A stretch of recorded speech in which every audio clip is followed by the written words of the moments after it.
মাগরিবের নামাজ পড়ছিলাম আমি।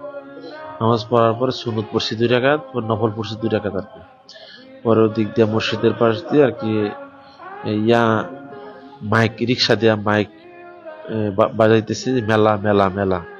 তা আমি পরে বের হয়ে বলছিলাম যে যে মসজিদে নামাজ হইতেছে, তুমি মসজিদের সামনে দিয়ে যেতেছো মাইক বাজায় বাজায়, মেলা হারাম কাজ করতেছো, তোমার তো চরম অন্যায় হইতেছে। পরে সে বলতেছে তুমি জোরে কথা বলতেছো কেন? আমি কই জোরে কথা বলবো মানে, তোমার যে অন্যায়টা করছো তোমাকে তো চরম শাস্তি দেওয়ার দরকার ছিল, তোমাকে বাড়ি দরকার ছিল আর কি। এই কথা বলার পরে সে একটা রড নিয়ে পাশে অটোর গ্যারেজ ছিল যে, ওইখান থেকে একটা রড নিয়ে এই যেটা একটা রড নিচে নিয়ে ডাইরেক্ট একটা চোখের দিকে আঘাত করছে আর কি।